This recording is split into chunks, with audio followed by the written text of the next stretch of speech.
Rich Thomas Weather Network, brought to you by these fine sponsors. Hear Rich's forecast hourly on these Blue Water Broadcasting radio stations. Hey, good morning, everybody. How you doing on this Monday morning? It is the 12th day of March, and as I make this, temperatures are in the upper 40s. The winds are gusting up to 18 miles per hour as colder air funnels into Alabama. And on the radar at this hour, the final showers are leaving the state as I make this at 10 after 4 in the morning. On this video, I'll tell you about the very cool air for March coming in, just like the start of last week when I told you the same thing. And I'll tell you about multiple mornings that will have a frost or freeze threat. And this sounds very familiar with last week. And another weekend storm system. This is like the movie Groundhog Day. We're reliving last week all over again. We'll get into the details now. Let's get you started. How much rain did you have at your house over the weekend? Some of you got some good rains over the weekend. I see more than 2 to 3 inches plus in parts of Elmore and Autauga County, Dallas County, 1 to 2 inches around the Montgomery area. Breezy, much cooler air now funneling in back behind that big storm system moving up the east coast again, very similar to last week. And then another lobe of colder air is funneling in. And I think we're going to see some chilly days for March and some cold nights ahead. Wind advisory in effect today with winds gusting up to 30 miles per hour, maybe even above that at times today.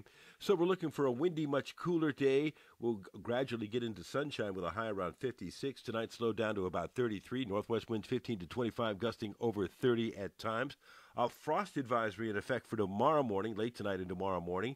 And we're starting this week much like we did last week. So we'll see a cool day for March tomorrow with high temperatures that will not make it out of the 50s. And then we're headed for the low 30s late tomorrow night and a cold start on Wednesday morning with temperatures hovering near the freeze mark on Wednesday morning, a freeze watch in effect, and will be around 31 on Thursday morning, if not lower in some spots, even close to freezing down in the Dothan area on Thursday morning. Very similar to last week. Then after that cold start, temperatures recovering into the mid-60s on Thursday, a nice recovery after a cold start, and into the low 70s on Friday. Warmer, maybe an afternoon shower somewhere in the area. Then we get ready for another weekend storm system with showers and thunderstorms, again, much like we did last week. And we'll see if some of those storms will be strong or not. Sunday morning, another wet morning, maybe some storms still around Sunday morning before some cooler air comes in back behind that system. So we're looking for a high only in the 50s on Tuesday and Wednesday. Morning lows near freezing Tuesday, Wednesday, Thursday morning. Then we'll be into the mid-60s on Thursday. Afternoon high up to about 73 Friday with more showers and thunderstorms over the upcoming weekend.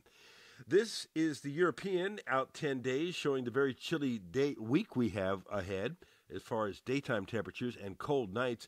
Then the warm-up, then the weekend storm system Saturday, Sunday, and Sunday night.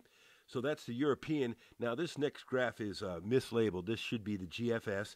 It shows highs in the 50s this week, lows in the 30s for several mornings, then the big weekend warm-up starting Thursday, Friday into Saturday and Sunday before we cool down behind that next storm system. So it looks like a chilly week, then the warm-up, then much warmer temperatures as we get into early next week. I think we're going to be in the low 80s perhaps by the middle of next week. We're looking at a lot of weather changes over the next week, and you can stay on top of weather changes with our free weather app. It's free in the App Store. Just search Rich Thomas Weather, Advanced Interactive Radar, push notifications for watches and warnings. Get it on your phone or tablet today. Earlier this morning, and you can go back and scroll back and look at it, I did a post on what happened 25 years ago today, the so-called storm of the century, the superstorm from 1993 that affected so many states. It is the biggest storm I ever covered in my lifetime. 4 inches of snow here, but I didn't live here, but 4 inches of snow in Montgomery, but drifts were several feet high because of the extreme winds, and we all have stories about the superstorm of the century. Scroll back and look at my post on that. Live on the radio this morning from 6 to 9 on News Talk 93.1 with Greg J. Emily. Another video for you first thing tomorrow morning at 4:45 a.m. and your forecast whenever you want it across the dial on 8 radio stations. That's the Blue Water family of stations. Hope you have a good day today. It's going to be a windy, blustery March day. I'll see you later. Rich Thomas Weather.